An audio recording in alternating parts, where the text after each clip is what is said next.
안 돼. 응? 다 중고를 3.3점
받으시오며 나라가 임하오시며 뜻이 하늘에서 이룬 것 같이 땅에서도 이루어지이다.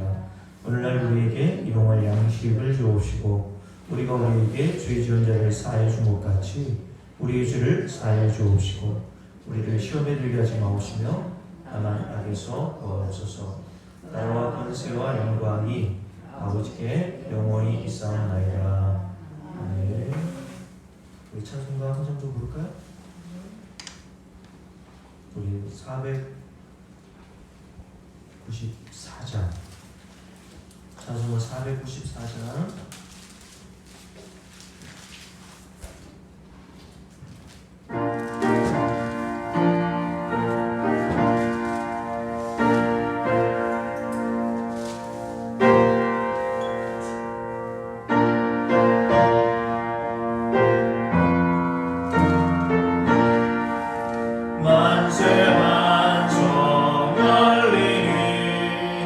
내가 걸어갑니다.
오늘 주 하나님 말씀 봅니다. 로마서 14장 13절부터 16절 말씀까지 우리 함께 읽습니다. 그런즉 우리가 다시는 서로 비판하지 말고 도리어 부딪힐 것이나 거칠 것을 형제 앞에 두지 아니하도록 주의하라. 내가 주 예수 안에서 알고 확신하노니 무엇이든지 스스로 속된 것이 없으되 다만 속되게 여기는 그 사람에게는 속되니라. 만일 음식으로 말미암아 내 형제가 근심하게 되면 이는 내가 사랑으로 행하지 아니하니라. 그리스도께서 대신하여 죽으신 형제를 내 음식으로 망하게 하지 말라. 그러므로 너희의 선한 것이 비방을 받지 않게 하라. 아멘.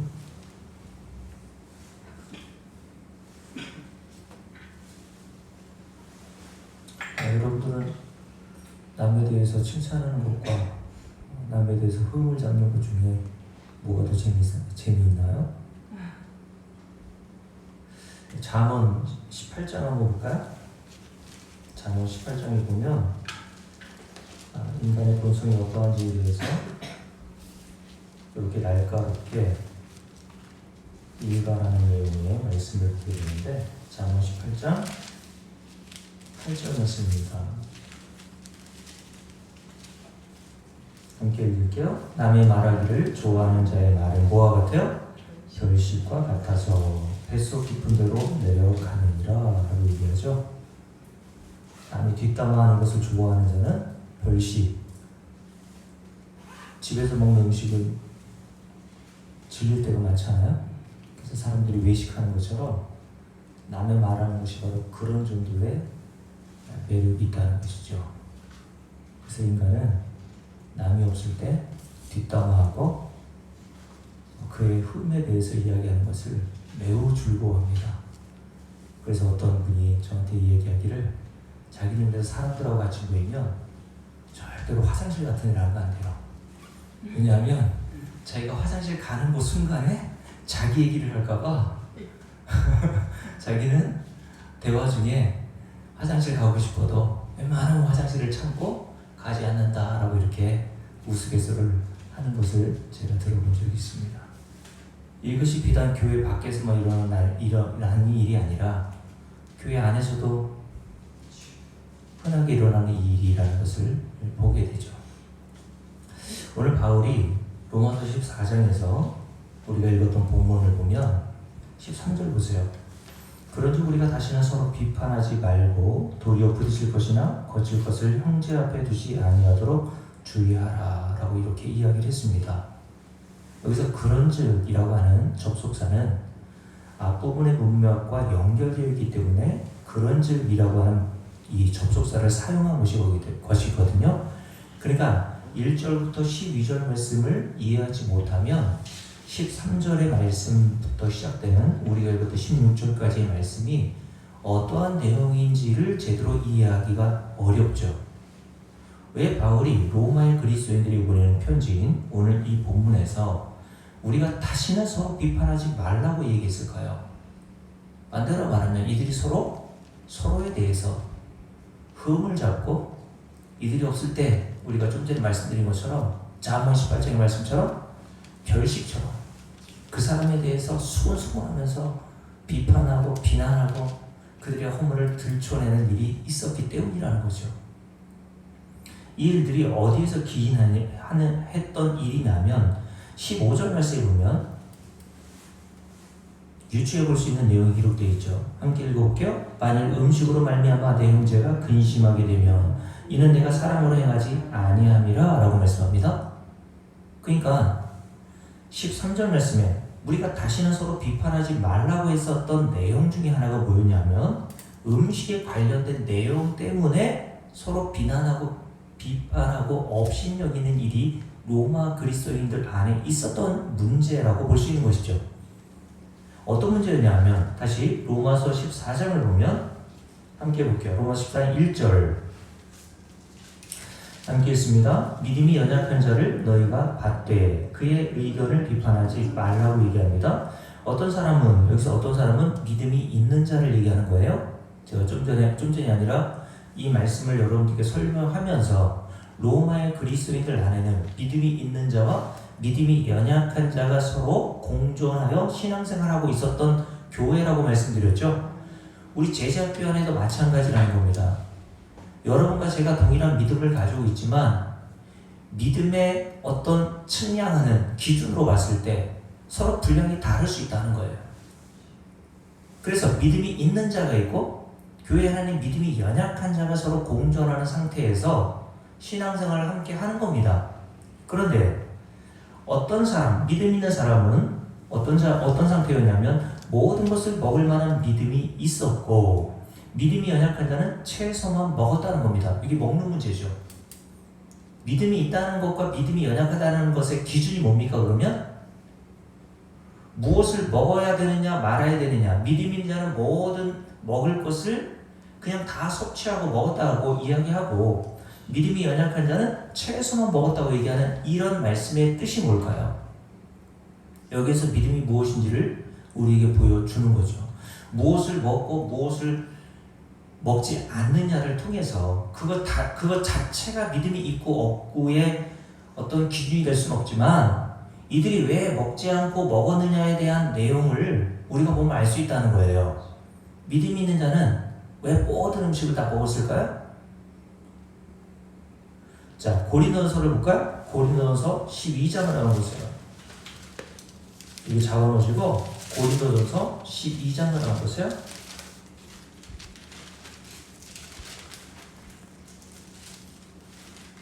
자, 고린도전서 12장이다 18장이네요. 고린도 8장을 보세요. 자, 고린도 교회 안에서도 음식의 문제로 인해서 여러 갈등들이 일어났기 때문에 바울이 이 고린도라고 하는 도시에 있었던 교회였던 고린도 교회에 대하여 이 우상의 재물에 대해서 어떻게 이해해야 되는지에 대해서 설명하는 내용이 고린도서 8장이란 말이에요. 우리도 예전에 제사 음식을 먹어야 되느냐 말아야 되느냐로 교회 안에서도 서로 갈등이 일어난 적이 있었고 그 문제 때문에 양심의 가책을 받는 사람들도 많았단 말이죠. 제가 여러분께 전에 말씀드렸잖아요. 여러분도 아마 그렇게 신앙생활을 해왔던 분들도 있을 거예요. 고사를 지내고 이웃집 사람이 고사떡, 시루떡을 갖다 주면 저희 어머니는 먹지 않고 쓰레기통에 버렸다니까요. 그 가난한 시절에도. 교회에서 그렇게 배웠거든요. 귀신에게 드린 재물을 왜 먹냐? 라고 했단 말이죠.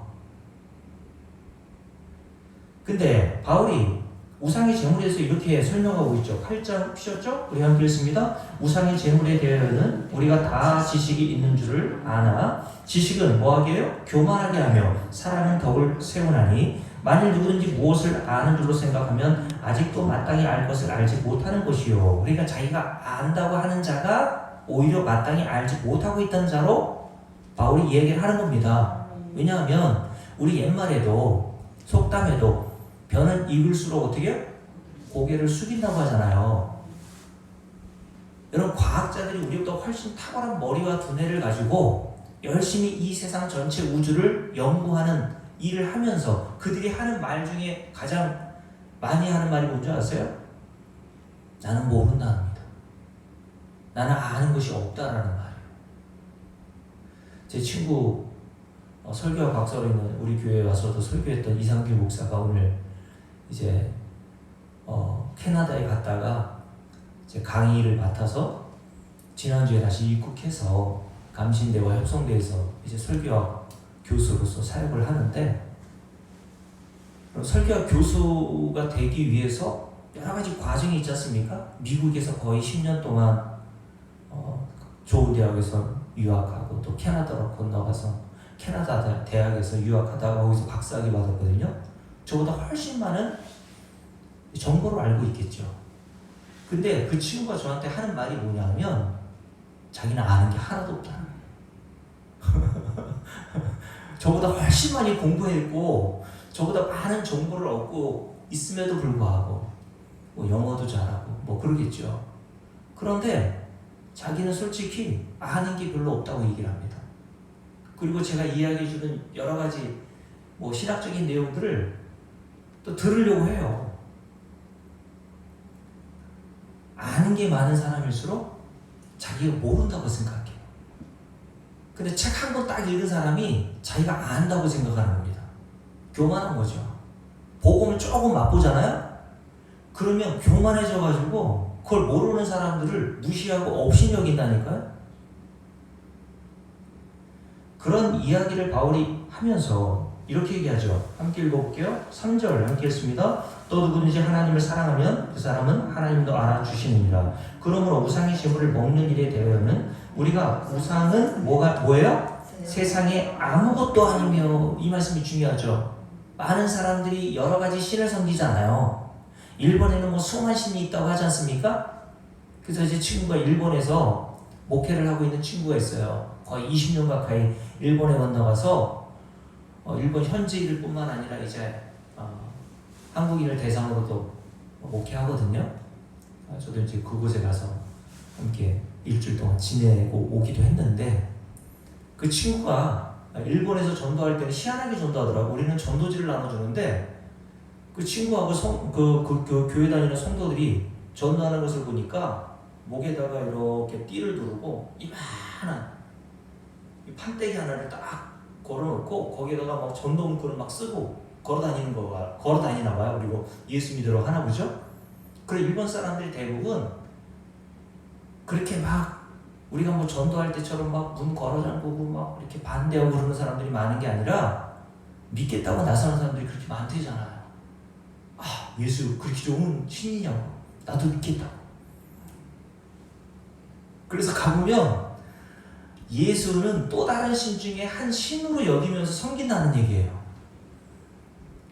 자기는 부처도 섬기고 뭐 이슬람교에서 섬기는 뭐 마음에 뭐 이런 것도 섬기고, 예수라는 신이 그렇게 나에게 복을 준다면 뭐 예수는 못 섬기겠어? 라고 하면서 예수도 섬김의 신 중에 하나로 그들이 섬기는 거예요. 근데 오늘 성경에서 뭐라고 그랬습니까? 많은 사람들이 많은 신을 섬기고 있지만 그 모든 것들이 하나님 이외에는 다 뭐예요? 우상이라는 거예요. 근데 그 우상들은 뭐라고 했습니까? 우상들은 뭐라고 그랬어요? 4절 말씀. 우상의 제물을 먹는 일에 대하여는 우리가 우상은 세상에 아무것도 아니며 또한 하나님은 몇 분? 한 분밖에 없는 줄 아노라. 비록 하늘에나 땅에나 신이라 불리는 자가 있어. 많은 신과 많은 주가 있으나 실제로 많은 신과 많은 주가 있다는 얘기가 아니라 사람들이 그것을 신으로 여긴다는 것을 얘기하는 거예요. 하나님은 한 분밖에 없잖아요. 천지를 창조하신 하나님은 성경에 기록된 우리가 믿는 하나님 한 분밖에 없어요. 그 하나님의 아들이신 예수 그리스도께서 세상에 오셔서 저와 여러분의 죄를 위해 십자가에 달리신 거 아닙니까? 그 예수 그리스도를 십자가에 달려 죽기까지 해서 우리를 구원하신 분은 오직 성경에 기록되어 있는 하나님 한 분밖에 없단 말이에요.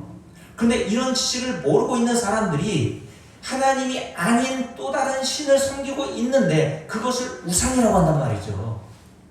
그 우상은 아무것도 아니란 말입니다. 그러니 그 우상이 아무것도 아니니까 그 우상에게 드리는 제물도 뭐예요? 아무것도 아니라는 거예요. 고사떡 갖다 주면 그 고사떡에 귀신부터 오는 게 아니란 말입니다. 그러면서 이렇게 얘기하죠.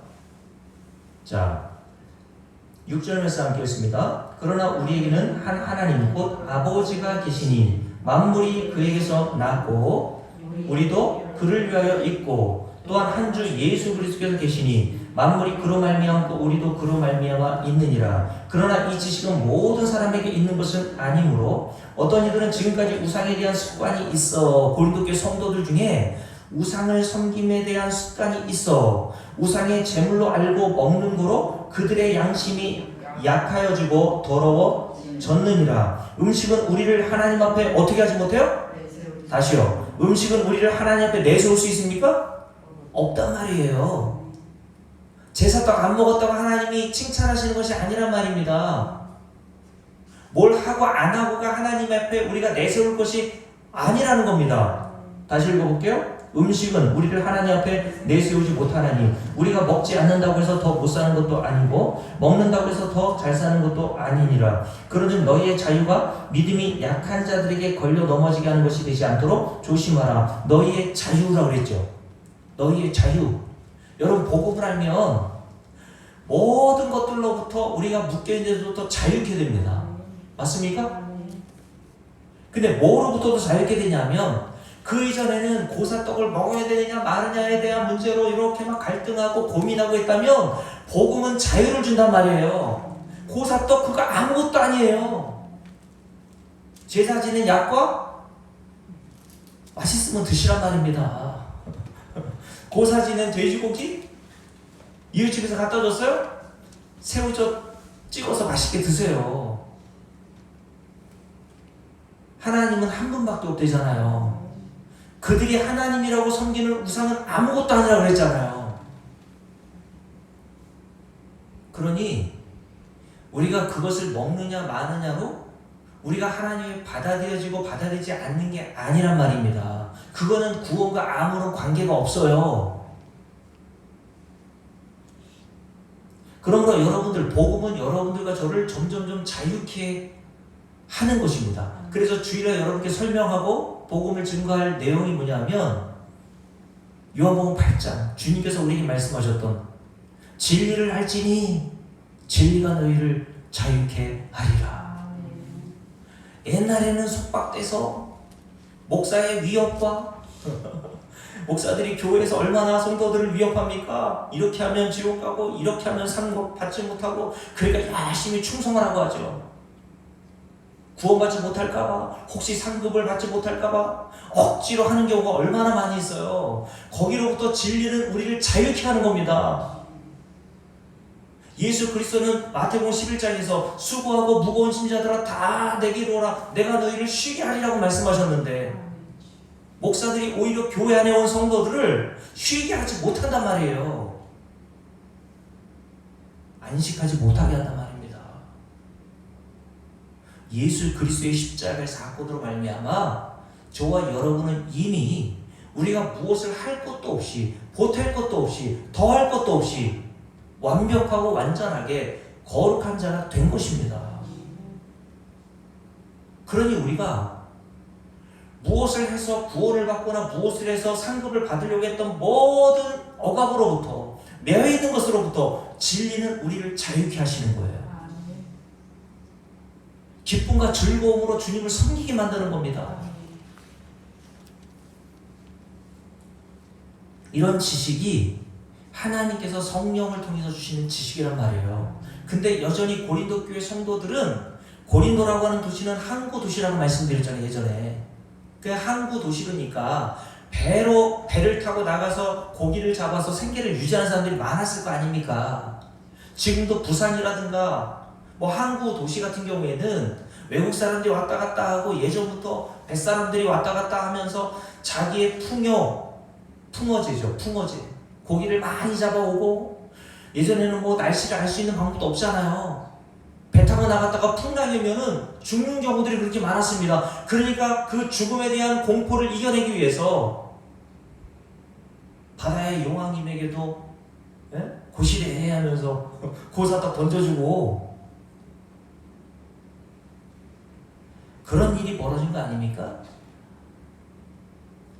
그래서 이 항구도 있었던 고린도에 살고 있었던 예수를 믿기 이전에 성도들은 우상에 대한 습관이 있었던 겁니다. 그래서 고린도 도시에는 우상을 섬기던 사람들이 고기를 내어놓고 다 먹지 못해서 시장에서 파는 물건들이 있었던 거예요. 그 고기를 먹어야 되느냐 말아야 되느냐の문제로 바울에게 질문한 겁니다. 이 고기를 먹어야 됩니까? 말아야 됩니까?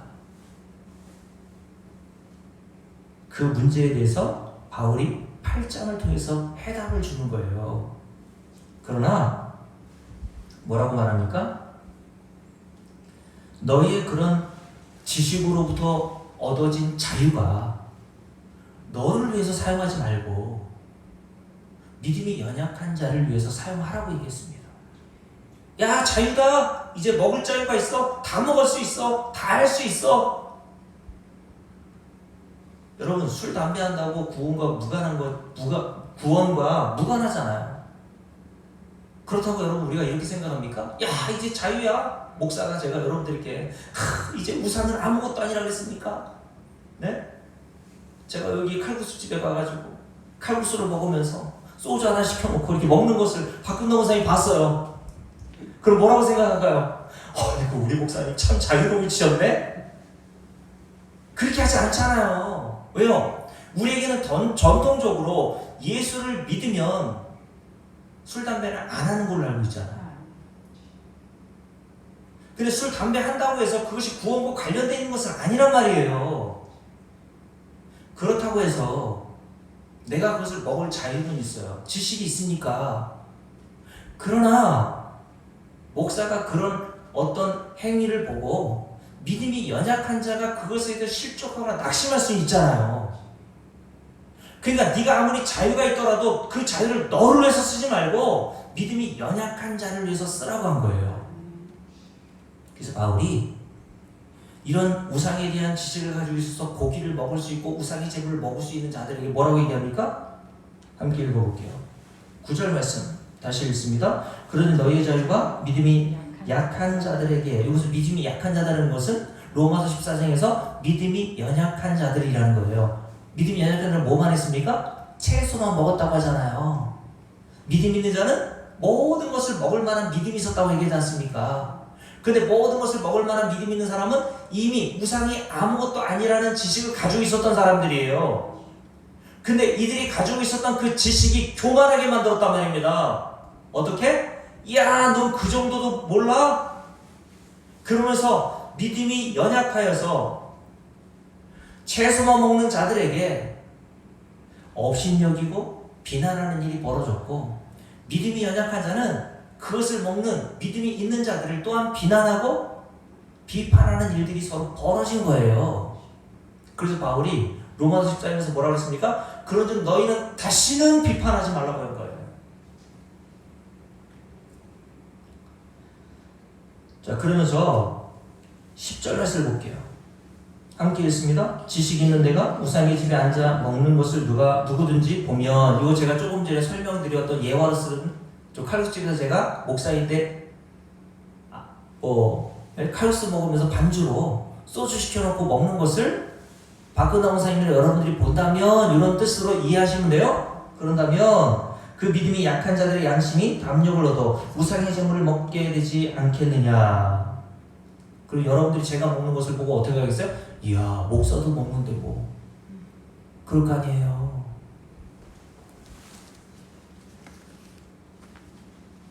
제가 예전에 우리 교회 처음 왔을 때 저쪽에 있을 때죠. 막 이렇게 리모델링하고 막 한참 바빴잖아요. 그래서 리모델링 뭐 어느 정도 이렇게 공사 끝내고 나서 그 옆에, 교회 바로 옆에 조그만 이게 그 가건물 형식으로 식당을 좀 만들어 놨잖아요. 근데 우리 교인분들이 와가지고 이제 도와주고 이제 저녁 먹을 시간이 되고 일꾼들하고 같이 먹는데 목사님 저를 불렀더라고요. 같이 식사하시자고.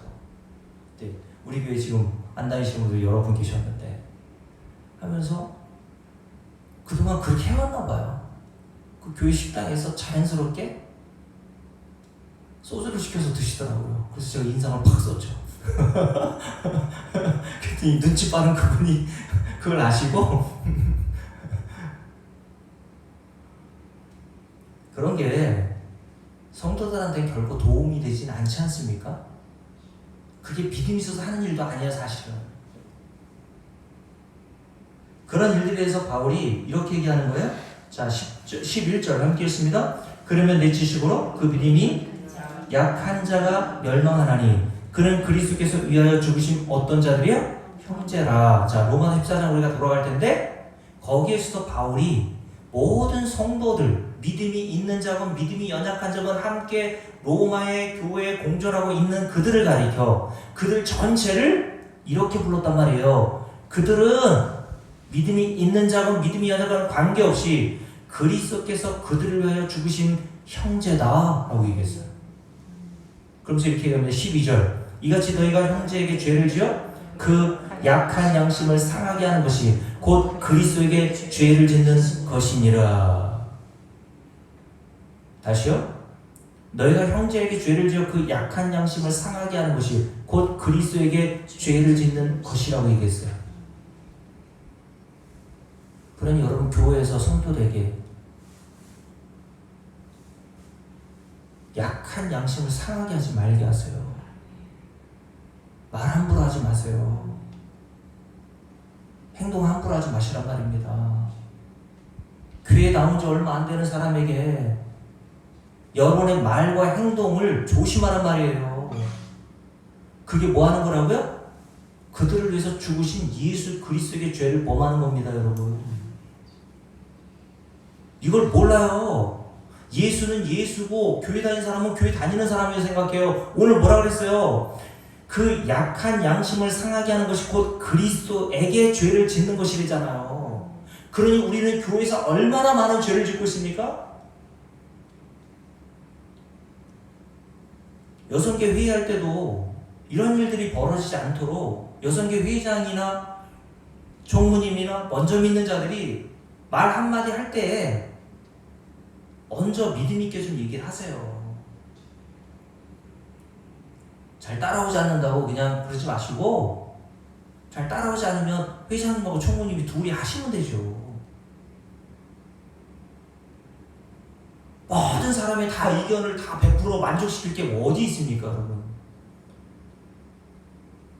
저도 테니스 하면서 뭐 회장도 클럽에서 해보고 했지만, 목사들 그 클럽에서 제가 회장까지 했는데 목사들이라고 다 도와주는 게 아니에요. 다 마음이 달라요. 그럼 어떻게 합니까? 앞에 있는 회장 된 사람은 열심히 헌신하고 봉사하고 섬기면 되는 겁니다. 그리고 따라오게 만드는 거예요, 그냥. 세상에서도 그렇게 해야 사람들이 따르지 않습니까? 목사도 여기에 대한 책임이 있고 성도인 여러분에게도 분명히 책임이 있단 말이에요. 우리 교회에서 신앙생활 잘할 수 있도록 믿음이 연약한 분들을 약한 양심이 상하지 않도록 말 조심, 행동 조심하란 말입니다. 그것이 바로 그리스도의 죄를 짓는 거라니까. 그래서 제가 말씀드렸잖아요, 예전에. 덕이 안 되는 말 하지 말라 그랬어요. 그리고 자기를 위해서 발언하지 말라 그랬습니다.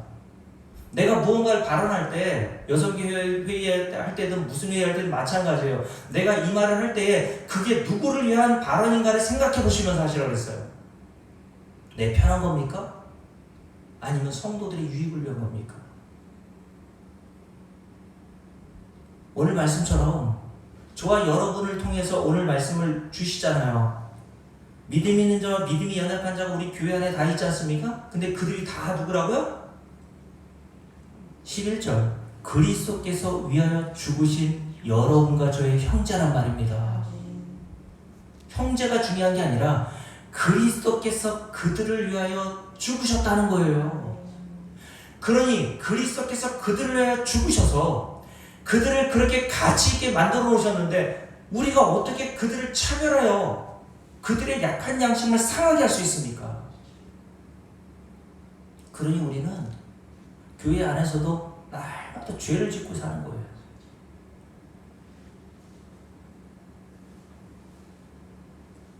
(13절) 말씀 봅니다. 함께 읽어볼게요. 그러므로 만일 음식이 내 형제를 실족하게 한다면 나는 영원히 무엇하지도 않겠다고요? 고기를 먹지 아니하여 내 형제를 실족하지 않게 하리라 라고 바울이 얘기했어요. 만약에 고기 먹는 것 때문에 내 형제가 나로 인하여 실족하고 약한 마음이 상처를 입게 된다면 나 영원히 고기 안 먹을 거야. 바울은 우리보다 훨씬 많은 복음에 대한 지식을 갖고 있었단 말입니다. 그런데 그 지식을 누구를 위해서 사용하고 있어요? 형제를 위해서 사용하고 있는 거예요. 내 자유를 절제하고 연약한 형제를 섬기고 배려하고 형제를 돕는 일에 사용하고 있는 바울을 보게 됩니다. 이게 진짜 믿음 있는 자의 모습인 거예요. 사랑이 없으면 아무것도 아니잖아요. 고린도 13장에. 그래서 아무리 헌금 많이 하고 아무리 신앙생활 오래 해도 거기에 사랑이 없으면 다 아무것도 아니잖아요. 그 울리는 꽹과리와 같고 자기 목숨을 내어서 순교한다 할지라도 거기에 사랑이 없으면 아무것도 아니라고 그랬어요. 그리스도께서 위하여 죽으신 형제라는 사실을 여러분들이 이 복음의 말씀을 지식으로 깨닫게 된다면 여러분들은 교회 안의 성도들을 어떻게 섬겨야 될지가 결정된 거예요, 이미.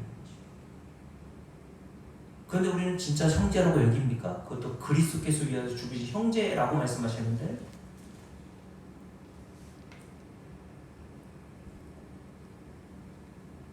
그래서 9장에 보면 사도의 권리에 대해서 쭉 얘기합니다. 다 하려면 이게 한도 끝도 없거든요. 사도로서 이런 권리도 있고 저런 권리도 있지만 그 권리를 사도 바울은 쓰지 않았단 말이에요.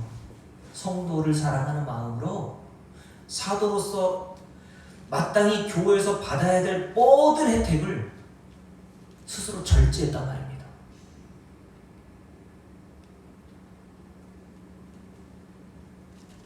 왜요? 12절 말씀을 보십시오. 자, 11절부터 함께 읽습니다. 우리가 너에게 신령한 것을 뿌렸은즉, 뭘 뿌렸어요? 신령한 것이 뭡니까? 복음이란 말입니다. 신령한 것. 사도 바울은 고린도 교회 성도들에게 다른 거 뿌리지 않았단 말이에요. 복음을 뿌린 거예요. 복음은 예수 그리스도의 십자가의 복음이겠죠.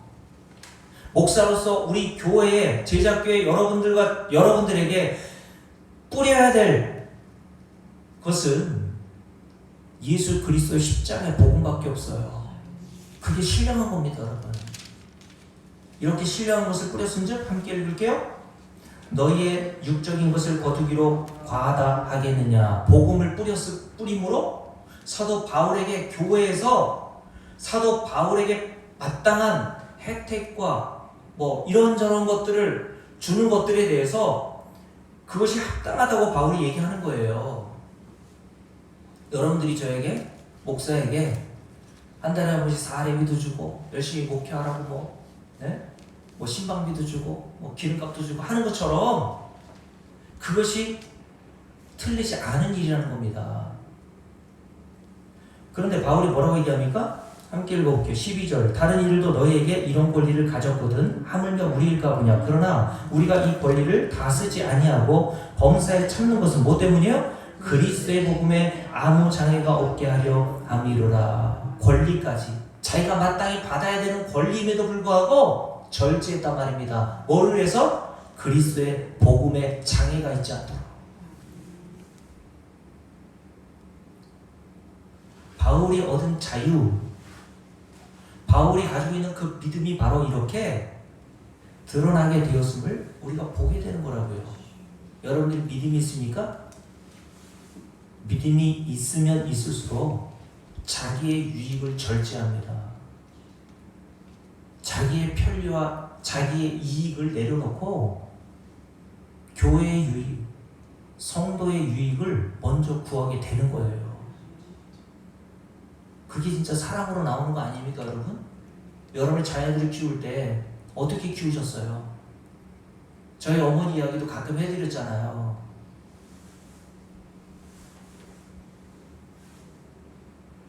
여러분 자녀를 키울 때 다 여러분이 가지고 있는 자유를 절제하지 않습니까? 그렇지 않아요? 여러분들이라고 다 놀고 싶고, 여행도 많이 가고 싶고 막 그랬을 텐데 그런 절제를 다 하면서 자녀들을 키운 거 아니에요? 한 푼 한 푼 아껴가면서 자녀들 학교 보내고, 자녀들에게 나는 못해 있지만 조금이라도 좋은 옷 입히려고 그렇게 돈 벌어놓은 거 아닙니까? 누가 하라고 해서 하는 게 아니잖아요.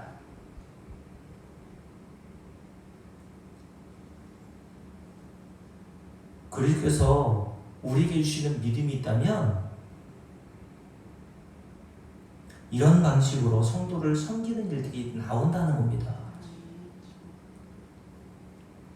하나님의 은혜가 임해야 이런 것들이 우리 안에서 밖으로 나올 수밖에 없어요.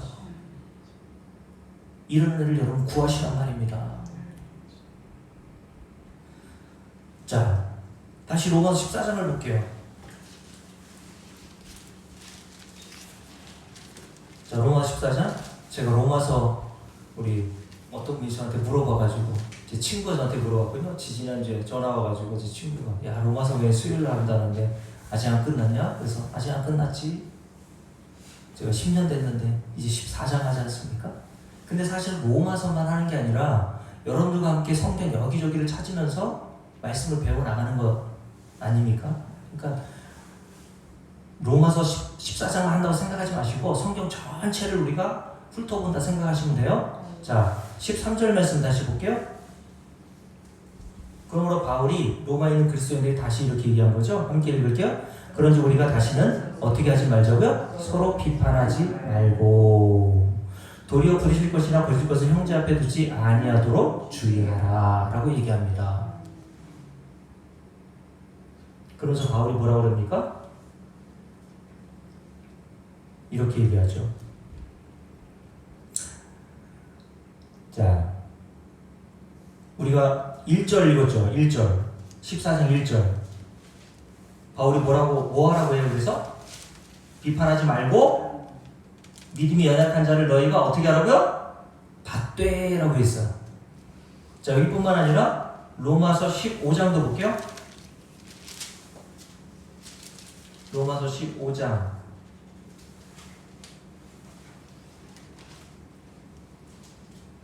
자, 7절 말씀 봅니다. 함께 읽을게요. 그러므로 그리스도께서 우리를 어떻게 하셨어요? 받아 하나님께 영광을 돌리신 것 같이 너희도 서로 어떻게 하라고요? 받으라 라고 얘기했어요. 자, 우리가 믿음이 연약한 자들을 받아들이고 그들을 이해하고 그들에 대해서 그리스도께서 위하여 죽이신 형제라고 받아들여야 되는 이유가 여기 기록되어 있는 거죠. 하나님께서 그리스도를 통해서 우리를 어떻게 하셨다고요? 먼저 받아주셨지 않느냐라고 말씀하십니다. 이게 무슨 말이냐면 저와 여러분이 하나님의 자녀로 받아들여질 자격이 있느냐는 거예요. 여러분과 제가 얼마나 하나님 앞에 자격이 없고 하나님께로부터 받아들여지지 못할 자라는 사실을 성경 여기저기서 우리에게 보여주는 대목들이 많습니다.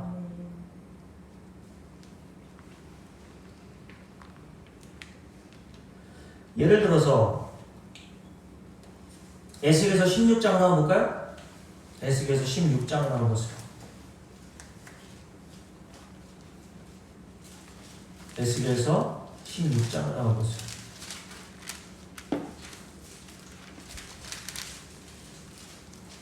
자, 에스겔서 16장에 보면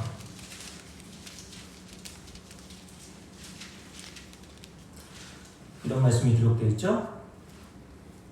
자, 1절부터 쭉 읽을게요. 또 여호와의 말씀이 내게 임하여 이르시되 인자의 예루살렘으로 그 가증한 일을 알게 하여 이르기를 주 여호와께서 예루살렘에 관하여 이같이 말씀하시되 내 근본과 내 땅은 가나안이요 내 아버지는 아모리 사람이요 내 어머니는 헷 사람이라 네가 난 곳을 말하건대 네가 날 때에 내 배꼽줄을 자르지 아니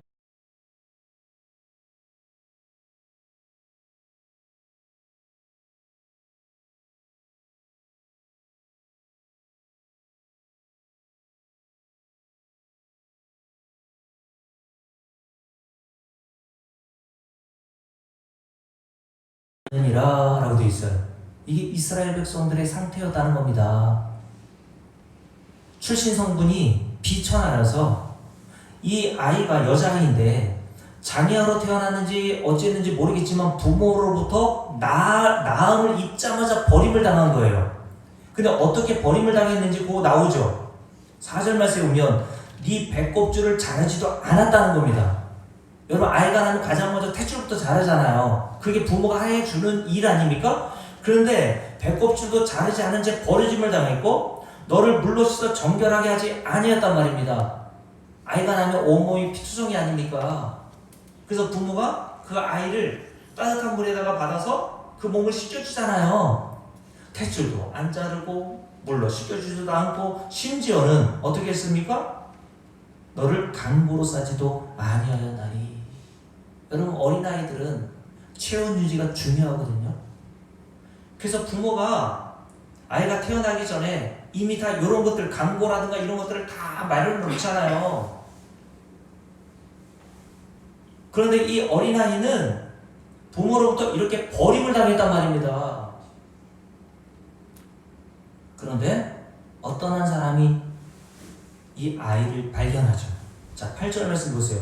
내가 내 곁으로 지나갈 때 네가 피투성이가 되어 발짓하는 것을 보고 내게 이르기를 너는 피투성이라도 살아있으라. 다시 이르기를 너는 피투성이라도 살아있으라 하고 내가 너를 들의 풀같이 많게 하였더니 내가 크게 자라고 심히 아름다우며 유광이 뚜렷하고 내 머리털이 자랐으나 내가 여전히 벌거벗은 알몸이더라. 내가 내 곁으로 지나며 보니 내 때가 사랑할 만한 때라. 내 옷으로 너를 덮어 벌거벗은 것을 가리고 내게 맹세하고 언약하여 너를 내게 속하게 하였느니라. 나 주 여호와의 말이니라. 내가 불러 내 피를 어떻게 했어요? 씻어 없애고 내게 기름을 바르고 수놓은 옷을 입히고 강고에 쌓여 있지도 않은 자를 데려와서 한 사람이 이 아이가 받을 수 없는 모든 혜택을 베풀어 준 거예요. 물, 돼지, 가죽신을 신기고 가는 배로 두르고 보시로 덧입히고 폐물을 채우고 팔고리를 손목에 끼우고 목고리를 목에 걸고 코고리를 코에 달고 귀고리를 귀에 달고 화려한 왕관을 머리에 씌웠나니 이와 같이 내가 금은 눈으로 장식하고 가는 배와 모시와 수놓은 것을 입으며 또 고운 밀가루와 꿀과 기름을 먹음으로 극히 곱고 형통하여 뭐가 됐습니까? 왕후의 지위에 올랐느니라. 그러면 이 아이를 데려다가 키운 이 사람은 누구라는 거예요? 왕이라는 얘기잖아요. 맞아요? 이 여자아이가 버림받았는데 그 여자아이를 데려다가 이 왕이 애지중지 키워서 결국 자기 아내로 삼아버렸다는 겁니다. 그러니 출신 성분이 완전히 바뀐 거죠. 사람들에게 버림받고 부모로부터도 버림받을 수밖에 없는 이 천한 이 어린 여자아이를 왕이 뭐가 모자라서 자기 왕으로 삼습니까? 생각해 보세요. 왕이 뭐가 모자라서 이렇게 버림받은 여자를 데려와서 자기의 왕후, 아내로 삼냐고요. 제 아내가 그러더라고요. 요즘에 유기견들 많이 있지 않습니까? 근데 유기견들 어떤 사람이 이제 데려가서 키우잖아요. 근데 유기견들 중에 데려가서 키우는 개들이 다 어떤 개들이에요? 저 밖에 키우는 우리 메시 같은 게 안 데려갑니다, 여러분. 다 이쁘고 괜찮아 보이는 개들도 데려가서 키워요. 여러분, 사람들이 자기가 자식을 못 낳으면 입양해서 데려다 키우지 않습니까? 많은 아이들 중에 여러분들이라면 어떤 아이를 데려다 키우겠어요? 김혜우 고사님, 어떤 아이를 데려다 키우겠어요? 다 있는데 한쪽 저 끝에 보니까 장애를 입은 아이가 있어요. 그럼 김혜우 고사님, 그 아이를 데려다 키울 수 있겠어요? 말 못하세요? 개도 자기가 마음에 들고 얼굴이 괜찮아 보이는 개를 갖다가 키우듯이 사람도 다른 아이를 입양해서 키울 때에 괜찮은 아이를 데려다 키운단 말입니다. 물론 그렇지 않은 부모들도 있지만, 근데 오늘 이 아이는 부모로부터도 버림받은 아이로서 쓸모없는 아이인데 한나라의 왕이 그 아이를 데려다가 키울 뿐만 아니라 자기의 아내로 삼아 버렸다는 거예요. 이게 누구와 관계를 얘기하는 겁니까? 예수 그리스도의 우리 신랑과 저와 여러분의 관계를 얘기하는 거예요. 그러니 저와 여러분이 예수 그리스도의 신랑의 아내로서 받아들여질 자격이 없었던 자들이었는데, 그런 자격이 없는 자를 하나님께서 어떻게 하셨다고요? 받아주셨다는 겁니다. 우리는 이런 자신이라는 사실을 매일 성령을 통해서 깨닫잖아요. 성령은 우리 안에서 죄가 무엇인지를 날마다 드러내시죠. 나는 이게 죄인 중에 괴수구나. 이게 무슨 말이에요? 나는 하나님께 받아들여질 만한 자격이 없는 자라는 고백이잖아요. 그런 자들임에도 불구하고 하나님이 저와 여러분을 행위를 보지 않으시고 우리의 신분을 보지 않으시고 아무것도 보지 않으시고 긍휼과 사랑으로 택하여 우리를 받아주셨단 말이에요. 왜 이야기를 합니까, 바울이? 그리스도께서 너희를 받으신 것처럼 너희도 교회 안에서 사람 차별하지 말고 그리스도께서 너희를 차별하지 않고 자등으로 뭔가 행하지 않으시고 긍휼과 사랑으로 너희를 일방적으로 받아주시는 사랑으로 너희를 입양하여 하나님의 자녀로 삼아 주셨듯이 교회 안의 성도를 그렇게 받아들여 주라는 겁니다.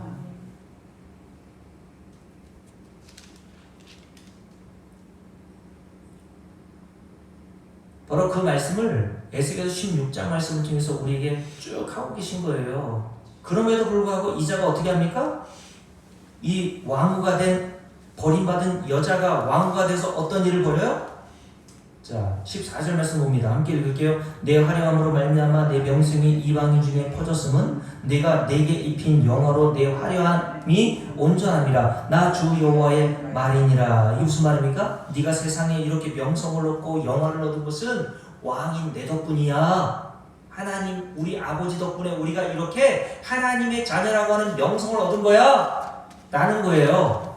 그런데 이 왕후가 된 여자가 어떻게 생각합니까? 15절 말씀 봅니다. 그러나 네가 네 화려함을 믿고 네 명성을 가지고 행음하되 지나가는 모든 자와 더불어 음란을 많이 행함으로 내 몸이 그들의 것이 되었다. 여기서 음란이라는 것은 우상 숭배를 얘기하는 거예요. 이스라엘 백성들을 하나님께서 특별히 이렇게 받아들여 주셨다는 말입니다.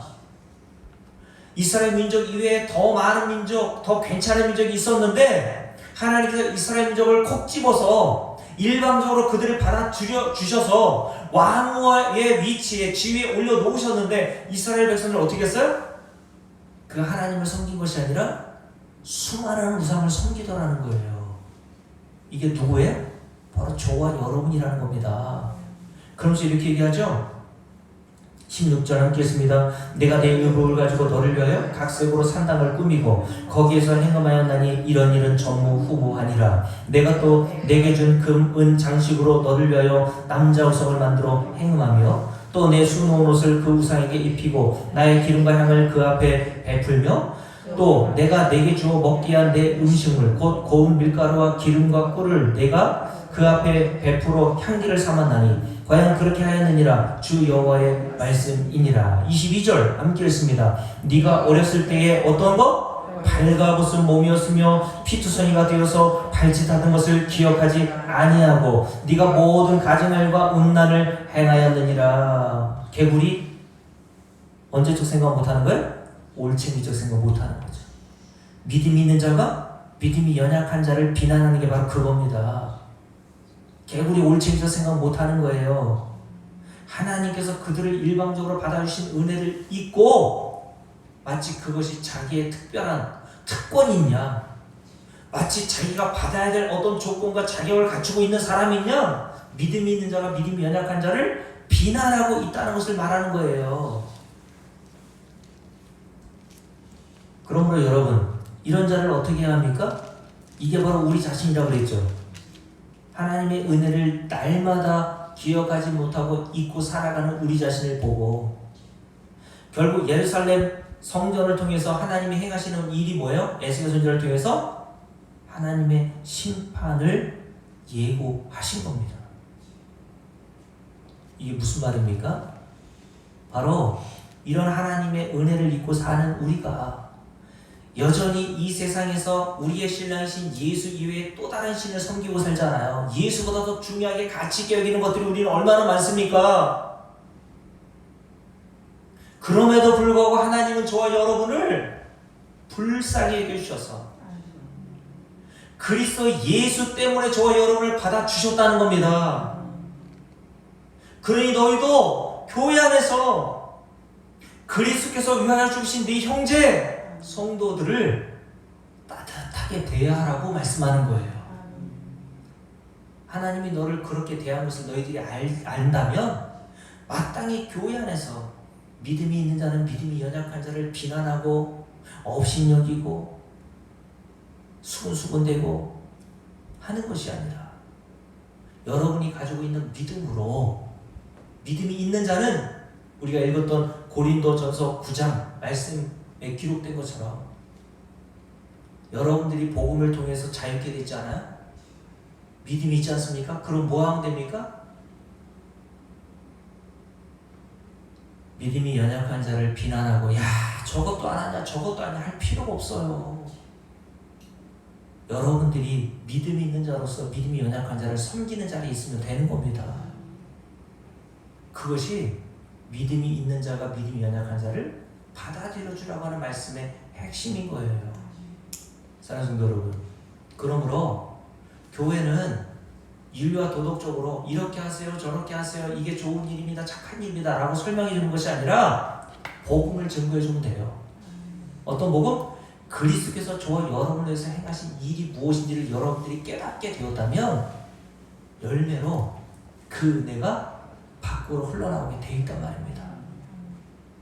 하나님께서 우리를 이렇게 받아주신 것을 알고 부족하여도 우리 주 예수 그리스도께서 우리를 왕후 하나님의 자녀요 예수 그리스도의 아내로 받아들였다는 사실을 알고 그 부족한 자를 받아주신 우리 하나님의 은혜를 깨닫고 교회 안에서 성도들 이렇게 섬기게 되는 은혜가 있기를 주의 이름으로 축복합니다. 우리 찬송가 493장 찬송하고 마치도록 합니다. 찬송가 493장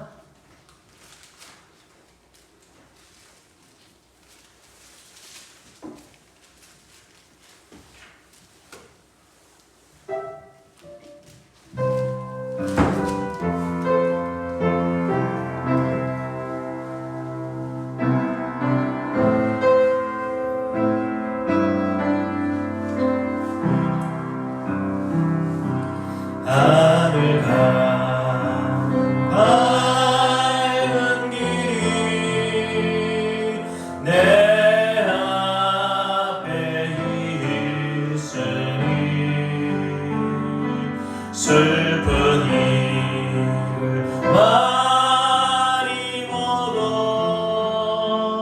늘 고생하여도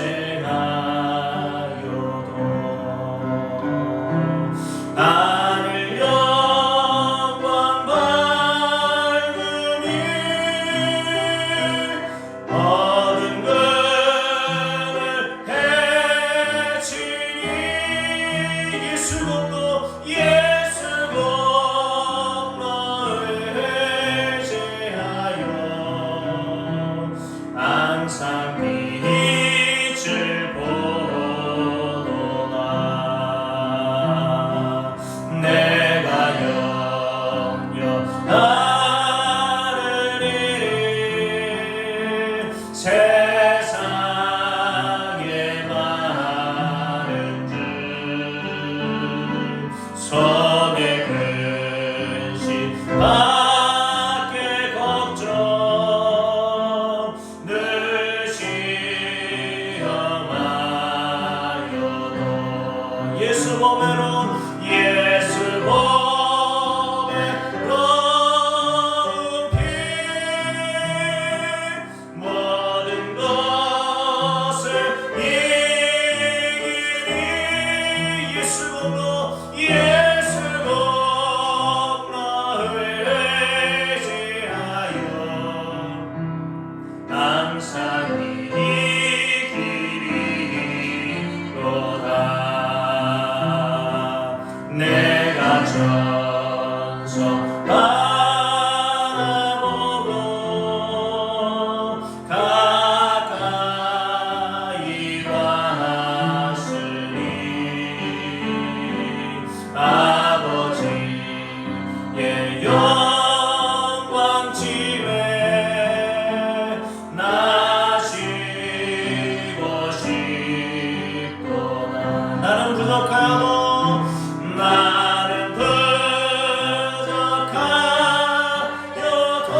우리를 받아 영접하실 터이니 영접하실 터이니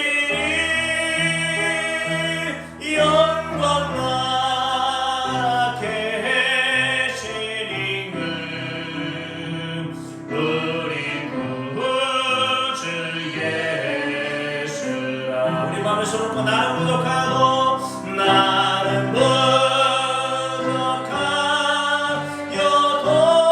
우리를 받아 영접하실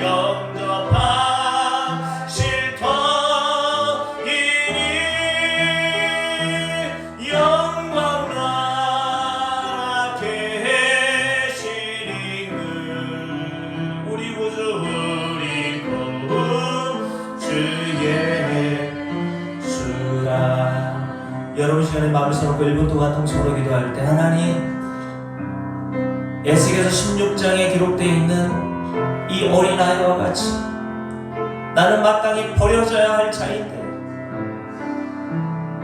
하나님께서 이렇게 가치없는 우리를 받아들여 주시고 은혜를 베풀어 주셔서 하나님의 자녀라고 하는 명성과 영화를 얻게 하시니 이런 놀라운 은혜를 깨닫게 하시고 이런 은혜를 받은 자로서 교회 안에서도 믿음이 연약한 자를 받아들여 줄 수 있도록 하나님 은혜를 달라고 함께 동성으로 기도합시다. 살아계신 아버지 하나님 감사합니다.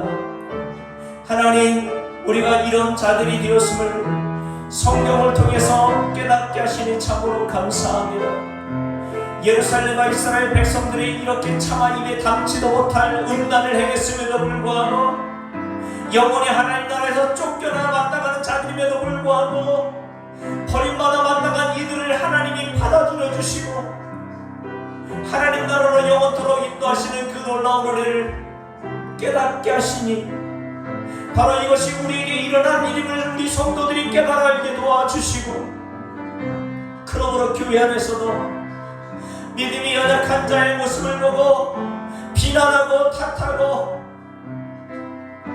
그들을 업신여기는 것이 아니라 오히려 그들을 불쌍히 여기게 하여 주시옵시고 예수 그리스도께서 우리 계시는 이 은혜를 깨닫고 그들에게 말 한마디 행동 하나하나를 나의 형제를 행하는 것처럼 우리 하나님 그렇게 행할 수 있도록 믿음 허락하여 주시옵소서.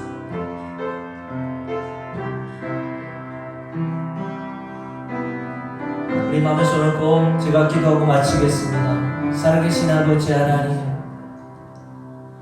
하나님 우리가 정말 복음의 지식을 깨달았게 하시니 참으로 감사합니다. 우리가 이렇게 버려진 아이와 같이 하나님께 받아들여질 자격도 없고 조건도 없는 자임을 알게 하시고 그럼에도 불구하고 이런 아이를 받아주셨을 뿐만 아니라 왕후에까지 자리에 올려놓으신 것처럼 우리가 이런 하나님의 자녀요 예수 그리스도의 신부로서 명성과 영광을 얻게 하시니 참으로 감사합니다. 그러므로 이런 지식과 은혜를 받았다면 마땅히 교회 안에 있는 우리 성도들이 믿음 있는 자가 되어서 믿음이 연약한 자를 받아들이게 도와주시옵시고 믿음이 연약한 자의 마음에 상처가 되지 않도록 말이나 행동에 조심하게 하여 주시옵시고 우리의 자유를 절제하면서 예수 그리스도께서 우리를 어떻게 사랑하셨는지를 깨달아 그들에게 증거될 수 있도록 은혜를 허락하여 주옵소서. 우리를 사랑하시는 우리 주 예수님의 이름으로 축복하고 기도드렸사옵나이다. 아멘.